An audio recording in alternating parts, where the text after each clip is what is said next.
Okay, Mr. T, for your question, why is blood donation drive important? Why do you think it's important that Singaporeans donate blood? Well, blood is so important.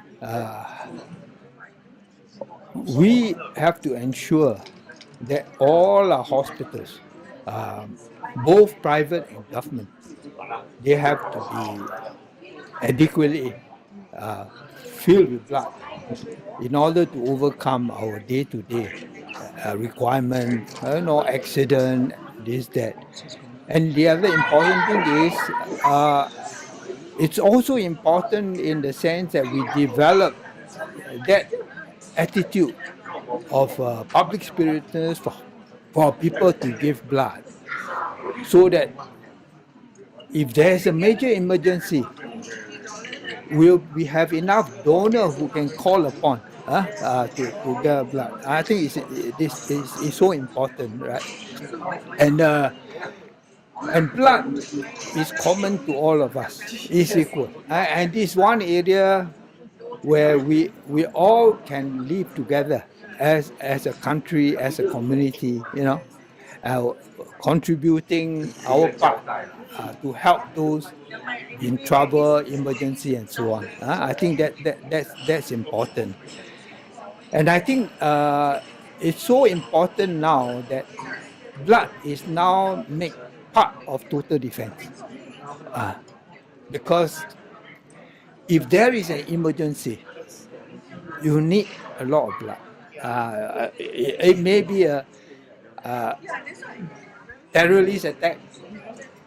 You suddenly number of people injured, you need the blood. So I think whether it's if there is a major crisis, disaster, you need a lot of blood. So I think this is very important.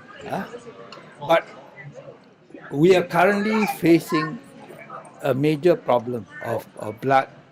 Not for now. If you look at Singapore, by 2030, 1 in 4 will be 65 and above. And this presents a double-edged problem. It means that the number of people who are donating blood, who belongs to the older group, will soon drop off because age catch up, one. And the other double-edged side of the problem is, as you get older, you need more blood because you have more disease. So we could see that in the next 3 to 5 years, in future, we need a release yearly an increase of 3 to 5% blood. 3 to 5. And I think it's important that we now must try to more or less encourage the development of younger donors. The younger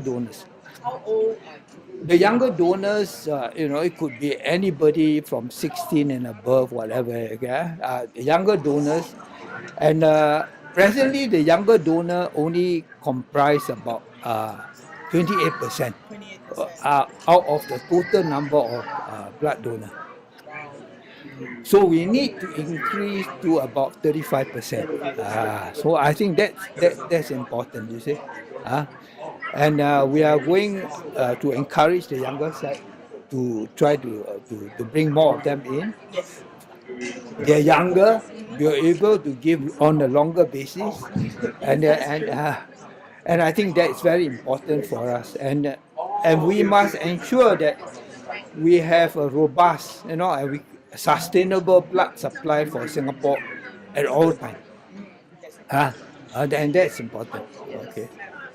So the next question, you have served the country in so many capacities as ambassador and commissioner of police. What inspired you to continue serving the community? Well, I was returned back. After commissioner of police, I've already served in a public service nearly 33 years. And then I became ambassador. I was posted to several countries and for almost 10 years. So I was about to return. When I came back to Singapore, I suddenly got a call from the president of Istana, our president of Singapore, Mr. S.R. Nathan, inviting me to Istana with my wife for lunch.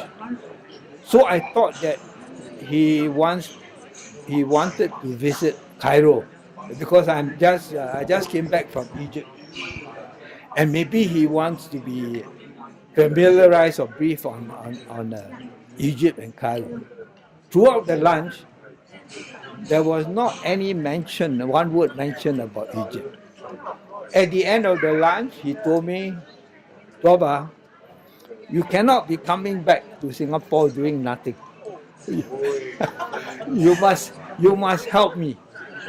I did not realize that the president is the patron of Singapore Red Cross.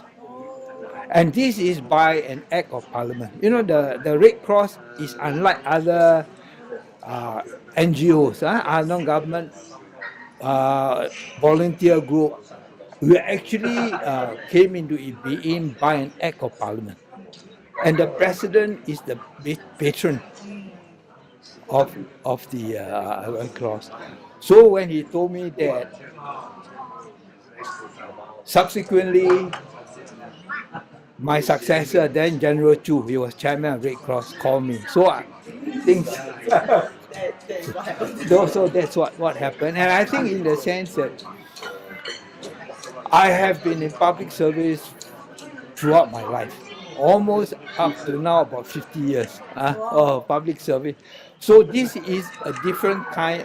It is also public service, but looking after the vulnerable and the people disadvantaged. A lot of people just know Red Cross because they are well known because of our response to natural disasters. But they do not know that Red Cross also look after our own local community. We are a multifunctional charity, not one single functional charity. We run one of the most severely handicapped homes in the whole of Singapore. We also run transport aid, food aid, and first aid. And transport aid is to take care of an increasing number of elderly members of our population. Many of these elderly, not many of them are very fortunate. They are not so well to do, and they are supposed to go for their medical appointment. But if left alone, I don't think they will go, because you need to have a very expensive transport. And if you live in a HDB flat, even if you get a transport, who is going to carry you down? So we provide this sort of transport aid to take them for their regular medical appointment. If you don't do that, they will not go. They will just wither. So I think it's very important. And then we are also, I mean, elderly is a problem not only from blood, but also some of them are living alone. Quite a number of them are living alone, and we have our Red Cross youth to interact with them, and those who need help we come in and so on. So quite a number of it. And as you know, apart from that, blood, we also train many organizations in the first aid, and these are very important for all of us. Okay. Thank you very much. Okay. Can I now ask you some questions? Okay. So, like I asked you just now, why did Rotary Club of Garden Asia decide to do a blood donation drive? Garden City. Oh, Garden City, sorry. You're testing me, right? Okay. Today, right, also marks 31st anniversary of our club. So we are chartered in 31 years ago. Okay, so today we must make this day a meaningful day. So that's the reason why we organize with Red Cross. And I thank Mr. T for organizing this event. So we aim to collect a certain number of packets of blood. And why we do this? Because we know that money cannot buy blood. Yes, and we need to do meaningful things so that we can make a world a better place to live. So is there other community works that Rotary Club does? In fact, this year, this is our 5th project that we did locally. So the first one that we did was with a National Stroke Association. So we worked with in the Ang Mo Kio Park, and we raised awareness of stroke can happen anytime, anywhere, regardless of your age, your race, whatever. So then we have we partner with PA, People's Association. Okay, in the Walk for Rice, we partner with NTUC. Yeah, so we managed to raise about 10,000 packets of rice, and we broke the Singapore record for the most number of participants using umbrella in a walk campaign. Yeah, so in the umbrella we have to do some marketing also. So our club have donated 1,000 umbrella. So that's the reason why we have the national record. The beneficiary is the residents in the east side. Yeah, so in the Chuchet, Marine Parade, with low income. And then we also have we partner with Club 100 by the Northwest CDC. So it's a project called We Care, where we go to some needies home in Ang Mo Kio, and we actually refurbish their flats, and we donated household applicants like fridge to them. So and I think, and we submit 2 projects to our district, and these 2 projects are out of the 69 clubs in the district. We came in top 3 for We Care, and also for the Walk for Rice. And this is the last project that we will be doing before I hand on my presidency to Adrian, the next president. Okay, so the Rotary Club exists to enable professionals to make a difference in the community. So what words of advice would you have for professionals that are going to read our story? Okay. Personally, I'm also a professional. That's why we are asking you. I work in the private bank in one of the Singapore banks. Okay.